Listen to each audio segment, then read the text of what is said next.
Awasin diperlihatkan seekor mas editor, Mulut anak kotor.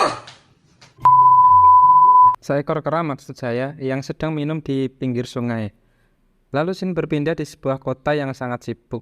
Dan ini dia sang karakter utama yang bernama Lucy bersama seorang pria nyentrik yang merupakan gebetannya. Ia meminta tolong Lucy untuk mengantar sebuah koper kepada seseorang. Namun Lucy menolak karena mencurigakan. Akan tetapi pacarnya itu memaksa dan memborgol koper itu di tangan Lucy. What the hell are you doing? Sorry, I really need your help. Stop it. Akhirnya dengan terpaksa Lucy mengantarkan kopernya. Mr. Jang? Setelah di resepsionis, ia bilang ke petugas ingin bertemu dengan Pak Jang untuk menyerahkan sebuah koper. Lalu setelah menghubungi Pak Jang, petugas itu pun bilang untuk menunggu sebentar karena Pak Jang sedang OTW ke sana. Tak berselang lama, kacung-kacung Pak Jang tiba dan membawa paksa Lucy. I don't know. Sesampainya di sebuah ruangan, betapa terkejutnya Lucy melihat ada mayat bergeletakan di sebuah kamar. Lalu diperlihatkan Pak Jang keluar dari kamar dengan santainya setelah membunuh orang. Lucy yang ketakutan menjelaskan kalau ia hanya disuruh untuk mengantarkan koper dan tidak tahu tentang isi dari koper tersebut. Akan tetapi Pak Jang tidak menggubris. Ia menuliskan sebuah kode dan menyuruh Lucy membuka koper itu. Sambil bersembunyi, ia mengancam Lucy untuk segera membuka kopernya. Dengan ketakutan, Lucy pun membuka koper itu. Lalu, yang terjadi, It's 4 plastic pouches filled with a blue powder. setelah dibuka ternyata koper itu berisi 4 bungkus narkoba jenis baru. Lalu dia memaksa Lucy melakukan sesuatu untuknya dan memukul Lucy hingga pingsan. Di tempat lain diperlihatkan seorang profesor bernama Norman tengah menyampaikan teori tentang revolusi makhluk hidup. Ia menjelaskan tentang teori Darwin yang menyatakan bahwa manusia berawal dari seekor kera yang bisa menggunakan 10% kecerdasan otaknya untuk berkembang. Dan hingga saat ini pada zaman manusia modern, manusia hanya bisa mengendalikan 15% dari kapasitas otaknya.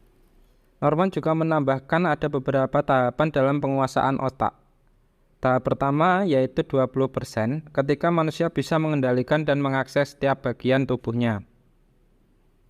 Tahap kedua di 40% manusia bisa mengendalikan makhluk hidup lainnya. But for that, we would need to access at least 40% of our brain. Dan tahap selanjutnya bisa memanipulasi materi. Lalu ada seorang mahasiswa bertanya bagaimana kalau manusia bisa memanfaatkan 100% kapasitas otaknya. Akan tetapi Norman hanya terdiam dan tidak bisa menjawabnya. Berpindah ke sebuah kamar diperlihatkan Lucy yang terbangun dari pingsannya, kebingungan mendapati perutnya telah dibalut perban. Lalu ia pun dibawa menemui Pak Jang. Sesampainya di sana Lucy diberitahu bahwa ia dan 3 orang lainnya akan dikirim ke negaranya masing-masing untuk mengantarkan narkoba yang telah disembunyikan di dalam perut mereka. Setelah diberi paspor, mereka dibawa ke tempat tujuan masing-masing.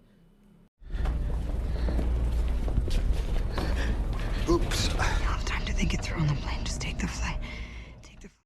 Sesampainya di suatu tempat, Lucy merasa kebingungan karena ia tengah berada di ruangan tertutup dan ada beberapa pria yang mengerumuninya. Dan kampretnya, pria bertato di depannya malah grepe-grepe loh. Aduh, Mbak Scarlett Johansson. Namun karena Lucy merasa risih, ia menolaknya. Akan tetapi preman itu merasa terhina. Lantas ia menendang perut Lucy berkali-kali, menyebabkan narkoba di dalam perutnya pun bocor lalu meresap ke setiap sel di jaringan tubuhnya dan menyebabkan Lucy mengalami kejang-kejang hebat. Bak kesurupan Mbak Wewe, ia menemplok di tembok, berguling-guling di langit, ngambang kayak tai sampai akhirnya setelah sadar dari kejang-kejang, ia duduk dengan tenang seperti tidak merasakan emosi sama sekali. Sesaat kemudian ada seseorang pria yang memasuki ruangan. Memanfaatkan situasi itu, ia menggoda pria itu dengan melebarkan kakinya. Lalu saat orang itu terpancing, tiba-tiba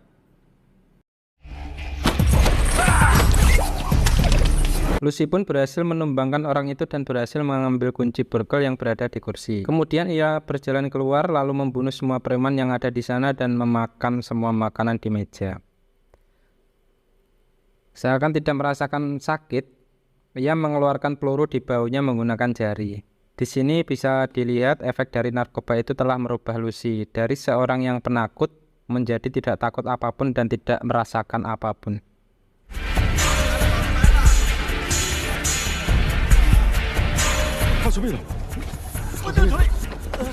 Setelah itu Lucy pun menuju ke rumah sakit. Lalu saat di perjalanan ia merasakan hal aneh terjadi padanya.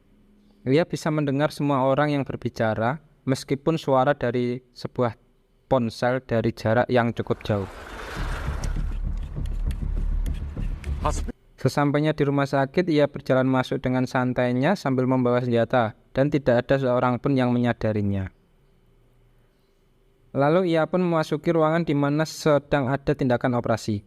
Setelah menganalisa bahwa tidak ada peluang hidup pada pasien, ia tanpa ragu membunuhnya dan mengancam dokter di sana untuk membedah dan mengambil sisa narkoba yang berada di perutnya tanpa dibius sedikit pun. How much is left? CPH 4. Selanjutnya Lucy mendatangi sebuah hotel tempat Pak Jang berada. Masih dengan baju operasi yang ia pakai, dengan santainya ia berjalan dan membunuh semua anak buah Pak Jang. Karena Pak Jang tengah bersantai sambil mendengarkan musik tanpa bos mafia itu sadari, Lucy telah berdiri di depannya. Lalu yang terjadi,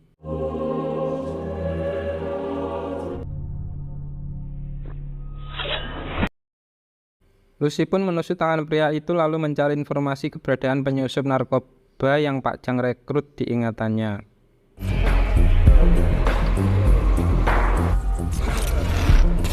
Paris. Rome. Keesokan harinya, Lucy menemui sahabatnya dan meminjam laptop untuk mencari artikel atau informasi mengenai hal yang ia rasakan. Lalu ia menemukan informasi tentang Profesor Norman dan risetnya. Kemudian diperlihatkan Profesor Norman mengangkat telepon dari Lucy yang mengakui bahwa Lucy telah membaca semua risetnya yang berjumlah ribuan itu. Akan tetapi ia tidak percaya dan menganggapnya lelucon. Namun betapa terkejutnya Norman ketika Lucy muncul di layar televisinya. Lucy menjelaskan bahwa ia bisa memakai 100% kapasitas otaknya setelah menyerap narkoba jenis baru yang bernama CPH4 dan sekarang berada di tahap 28% dan ia bisa mengendalikan tubuh orang lain, gelombang magnetik dan listrik.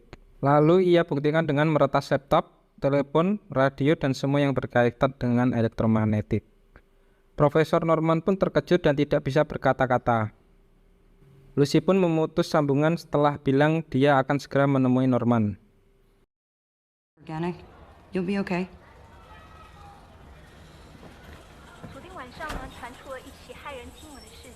Setelah itu diperlihatkan Lucy yang berada di bandara dengan leluasa mengubah penampilannya karena ia menjadi buronan kasus pembunuhan. Lalu ia menelepon seorang polisi wilayah Eropa yang bernama Del Rio dan menginformasikan tentang penyelundup narkoba yang akan memasuki wilayahnya. Lucy memberikan foto serta data diri para penyelundup dan memberitahu bahwa narkobanya disembunyikan di dalam perut mereka. Tidak perlu waktu lama, para penyelundup itu pun dibekuk satu persatu oleh kepolisian setempat saat berada di bandara.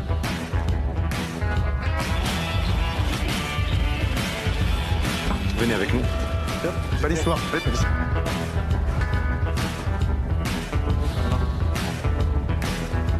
Per favore, da questa parte, grazie. Yeah, sure.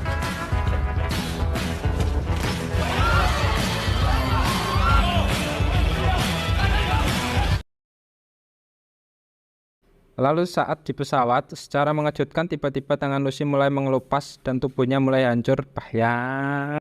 Oh my god! Wow!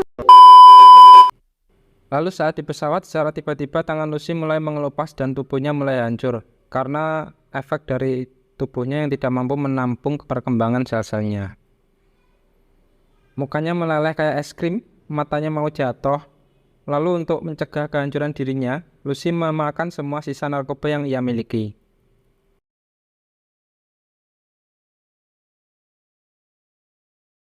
Setelah tidak sadarkan diri di pesawat, ia pun bangun di sebuah klinik bandara setempat. Gila, matanya bisa berubah-ubah dan bisa ngelihat tembus pandang kayak Hinata. Karena tidak mempercayai Lucy, Del Rio mencoba untuk mengamankannya. Namun betapa terkejutnya Del Rio ketika Lucy bisa mengeluarkan genjutsu dan membuat semua orang kecuali dirinya pingsan. Merasa ketakutan dan tidak bisa berbuat apa-apa, Del Rio pun menuruti keinginan Lucy untuk mengambil narkobanya. Lalu saat dalam perjalanan mengambil paket, Lucy mempunyai kemampuan baru lagi karena fase penguasaan otaknya yang meningkat.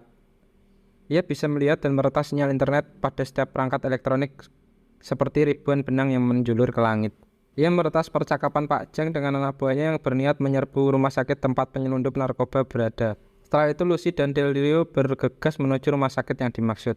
Sesampainya di lokasi ternyata anak buah Pak Jang sudah di sana dan sudah mendapatkan narkobanya. Lucy pun dikepung, namun itu tidak membuatnya merasa terancam. Jadi pertempuran yang sangat tidak seimbang. Ia menyingkirkan mereka semua dengan kekuatan psikis lalu dengan mudah mengambil narkobanya.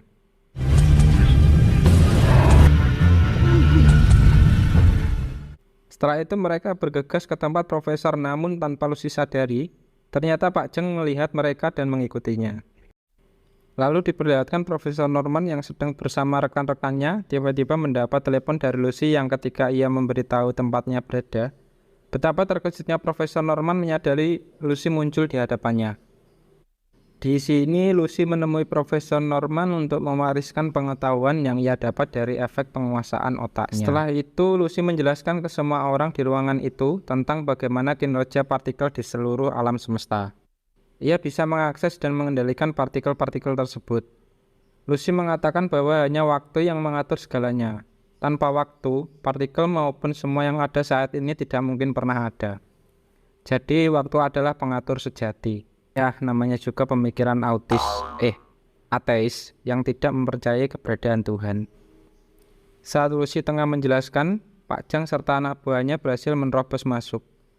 Dan Lucy yang menyadarinya pun langsung mempersiapkan narkoba yang akan ia pakai untuk memaksimalkan penguasaan otaknya.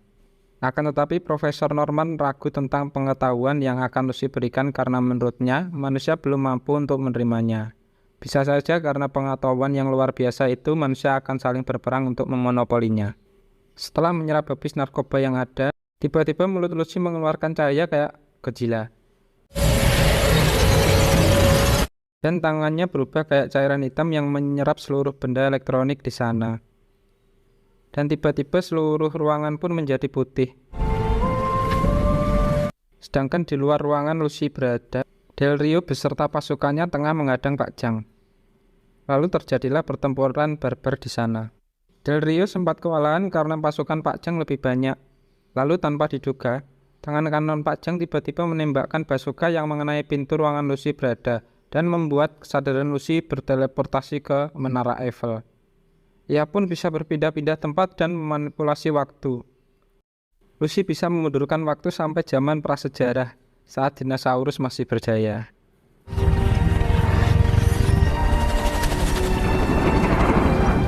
Ketika akan dimangsa dinosaurus di depannya, Lucy pun berpindah ke tempat Mas Editor di awal scene berada. Sorry Mas.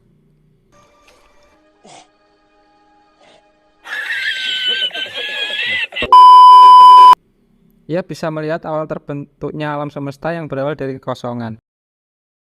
Kembali ke ruangan putih, tiba-tiba Lucy perlahan berubah menjadi hitam. Lalu ketika akan ditembak Pak Jang, secara mengejutkan tubuh Lucy menghilang. Dan Del Rio yang muncul dari belakang berhasil membunuhnya. Setelah itu, tiba-tiba superkomputer yang Lucy buat dari hasil menyerap alat elektronik tadi mengeluarkan sebuah flash disk dan lenyap begitu saja. Dan saat Del Rio menanyakan keberadaan Lucy, tiba-tiba ia mendapatkan sebuah pesan dan tamat, wes.